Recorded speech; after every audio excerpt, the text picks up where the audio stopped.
এই যে আপনার পার্সেলটা। দাও দাও, তোমাকে অনেক ধন্যবাদ। তা কত দিতে হবে তোমাকে? আপনাকে কিছুই দিতে হবে না, এই কাজের জন্যই তো কোম্পানি আমাকে মাইনে দেয়। বাহ, তুমি বেশ অন্যরকম। অন্যরা তো মুখ ফুটে বকশিসের কথাও বলে বসে। পার্সেলটা ডেলিভারি করে সাইকেলে চেপে বাড়ির উদ্দেশ্যে রওনা দিলাম। আমি কলকাতায় থাকি, আর আমার অফিসও সেখানেই। এই পার্সেলটা দেওয়ার জন্যই শহর ছেড়ে এই মুকুন্দপুর গ্রামে আসা। এই প্রথম এই গ্রামে এসেছি। গ্রামটা এত দূরে হবে সেটা কখনোই কল্পনা করিনি। সূর্য পশ্চিমে অস্ত গিয়েছে, চারপাশ বেশ ঘুটঘুটে অন্ধকার। আমি আমার সাইকেলের প্যাডেলের গতি আরও বাড়িয়ে দিলাম। বেশ খানিকক্ষণ চলার পর বেশ নির্জন একটা পরিবেশের মধ্যে একটা ভাতের হোটেল নজরে আসলো। সাইকেল থেকে নেমে হোটেলের সামনের বেঞ্চিটায় বসতেই দেখলাম একটা লোক হোটেলের ভিতরে দাঁড়িয়ে আছে। একটা হ্যারিকেন টিমটিম করে জ্বলছে। তার আলোতেই দেখলাম দু একজন লোক বেঞ্চে বসে আপন মনে গল্পে মজে রয়েছে। জানি এটা ভাতের হোটেল, কিন্তু এই ঠান্ডায় আমার এক কাপ চা খুবই দরকার। গলা একদম বসে গেছে। আপনি কি চা বিক্রি করেন? আলবাত হবে বাবু, এই পুরো রাস্তায় আমার ভাতের হোটেল ছাড়া আর কোনো দোকান নেই। তাই আমার কাছে এখানে চা নাস্তা থেকে শুরু করে ভাত তরকারি সবই পাওয়া যায়। আপনি একটু বসুন, আমি এক্ষুনি আপনাকে এক কাপ গরম গরম চা বানিয়ে দিচ্ছি। কিছুক্ষণ পর দোকানদার এক কাপ চা আমার দিকে এগিয়ে দিল। আমি চায়ে একটা চুমুক দিয়ে দোকানদারকে জিজ্ঞেস করলাম, আচ্ছা দাদা, মুকুন্দপুর স্টেশন থেকে কলকাতার শেষ ট্রেনটা কটায়? শেষ ট্রেন তো বাবু সেই বিকেল 4টায় ছেড়ে গেছে। আজ আর কোনো ট্রেন পাবেননি। কাল সকাল 7টায় একটা ট্রেন রয়েছে। দোকানদারের কাছে কথাটা শুনে চোখ দুটো স্বাভাবিকের থেকেও একটু বড় হয়ে উঠল আমার। কি বলছেন? আর অন্য কোনো ব্যবস্থা নেই? না বাবু, আর কোনো ব্যবস্থাই নেই। কাল সকাল অবধি আপনাকে এই গ্রামেই থাকতে হবে। এই গ্রামে কোনো হোটেল বা কটেজ পাওয়া যাবে রাতটা কাটানোর জন্য? না বাবু, যে গ্রামে এখনো পাকা রাস্তায় তৈরি হলো না সেইখানে থাকবে হোটেল। ভারী মুশকিলে পড়লাম দেখছি। কেন যে এসেছিলাম এই গ্রামে? আমার এমন ভারী ক্লান্ত মুখ দেখে দোকানদার বলে উঠল, আপনাকে দেখি খুব খারাপ লাগতেছে। এই শীতের রাতে কোথায় যে থাকবেন? আমার বাড়িতে যে আপনাকে একটু জায়গা দেব সেই ব্যবস্থাও নেই। আপনি যদি সত্যি আমার উপকার করতে চান তাহলে এই দোকানের বাইরেই আমি ঘুমিয়ে রাতটা কাটিয়ে দিতে চাই। না না, কি বলছেন? এটা কোনোভাবে সম্ভব না। আপনাকে আমি এখানে থাকতে দিতে পারবো না। কেন? আপনি আপনার দোকান নিয়ে কোনো চিন্তা করবেন না। আপনি আপনার মতো তালা মেরে রেখে যান। শুধু বাইরের এই বেঞ্চটা রেখে গেলেই হবে। আমি পাশে একটু আগুন জ্বালিয়ে রাতটা কাটিয়ে দিতে পারবো। এই হোটেলে আর আছেই বা কি যে আপনি নিয়ে যাবেন? সেটা কোনো সমস্যা না বাবু, সমস্যা অন্য জায়গায়। মানে কি সমস্যা? এই গ্রাম এক অশুভ ছায়ার কবলে পড়েছে বাবু। রাত বিরাতে এই বাইরে থাকা বুদ্ধিমানের কাজ হবি নে। এসব নিয়ে টেনশন করবেন না। উপরওয়ালা ছাড়া আর কাউকে ভয় পাই না। আপনি জোরাজোরি করতেছেন বলে এইখানে থাকতে দিচ্ছি, নয়তো আমি জীবনও থাকতে দিতুম না। ঠিক আছে, আপনি যেহেতু আমার কথা মানবেনই না, তবে থাকুন। তারপর দোকানদার তার দোকান গুটিয়ে সামনের ঝুপড়িটা নামিয়ে বাড়ির উদ্দেশ্যে রওনা দিল। আমি বাইরে থাকা একটা বেঞ্চে বসে রইলাম। পাশে কিছু কাঠখড় জুগিয়ে আগুন জ্বালিয়ে রাখলাম। কেন যে এলাম এই গ্রামে, ধূর ছাই, আমার কপালটাই খারাপ, নয়তো এই শীতে এমন বেকায়দায় পড়তে হয়। এভাবে বেশ খানিকক্ষণ বসে কাটিয়ে দিলাম।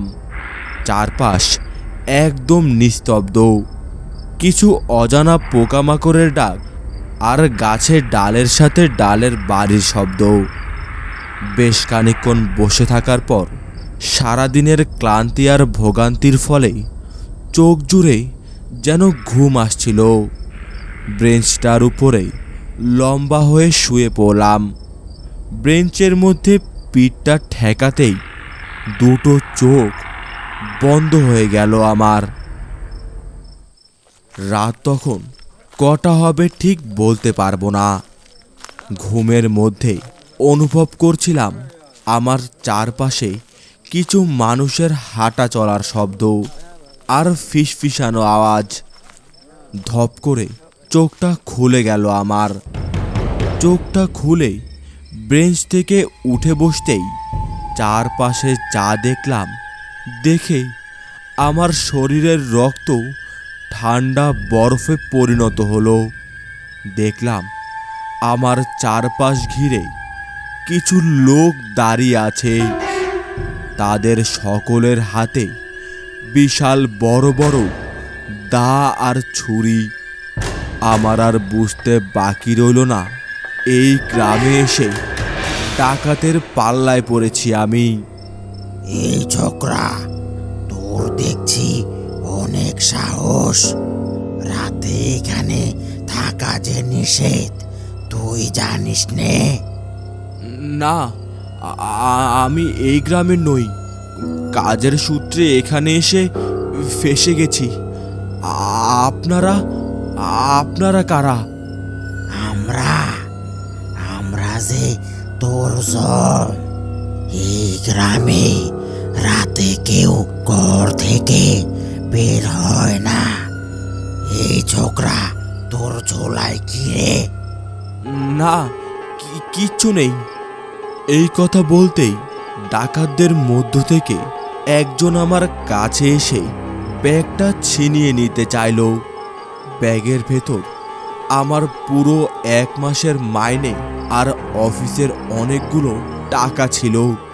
আমি শরীরের শক্তি দিয়ে লোকটার সঙ্গে ধস্তাধস্তি করতেই লোকটার মুখ থেকে কাপড়টা সরে যেতেই ওর চেহারা আমি দেখে ফেললাম।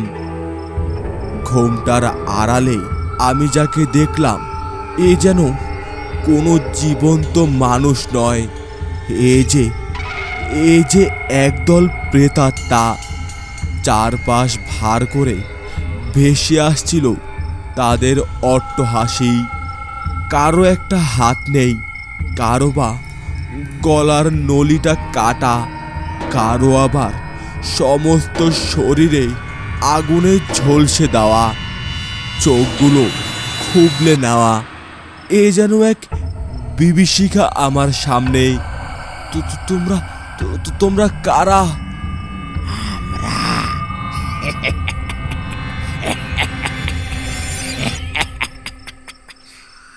আর ঠিক এমন সময় পেছন থেকে একটা বজ্রস্বর ভেসে এলো।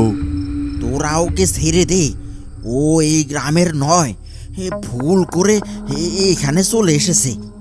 তাতে আমাদের কি? ও ভুল করেছে, শাস্তি তো ওকে পেতেই হবে।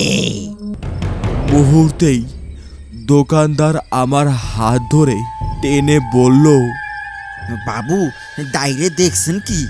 জানে বাঁচতে চাইলে এক্ষুনি দৌড়ান, আর এখানে এক মুহূর্ত দাঁড়াইয়েন না। এরপর দোকানদার আর আমি একদমে হোটেলের উত্তর দিকে দৌড়াতে আরম্ভ করলাম। পেছন থেকে শুনতে পাচ্ছিলাম ওই ডাকাতরূপী পিশাচগুলোর অট্টহাসি। তারা যেন আমাদের এই অবস্থা দেখে অতি আনন্দে মেতে রয়েছে।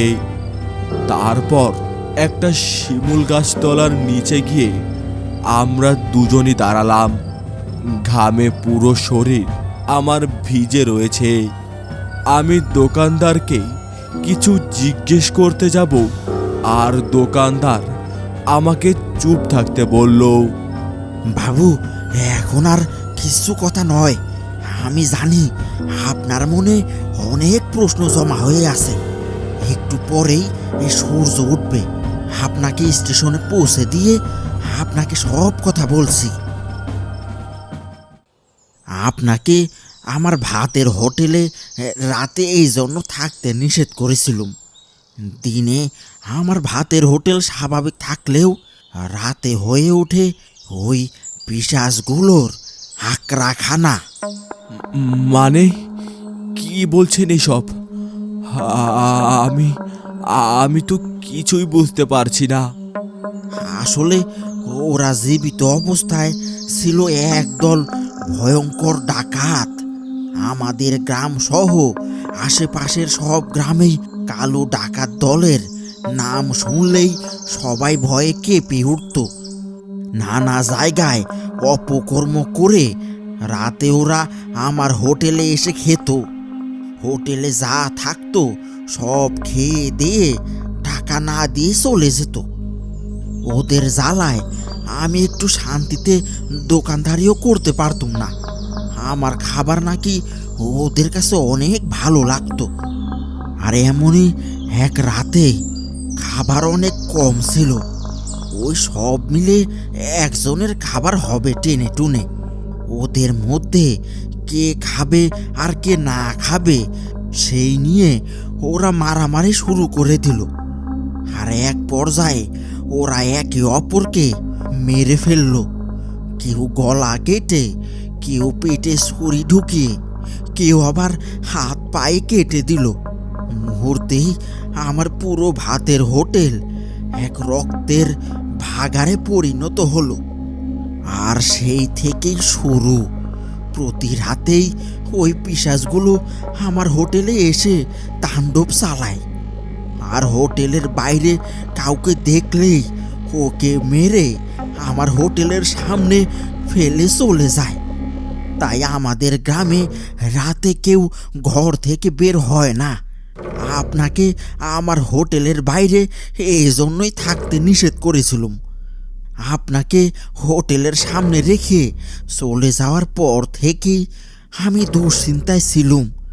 তাই হাতে মশাল নিয়ে ফিরে দেখি এই অবস্থা।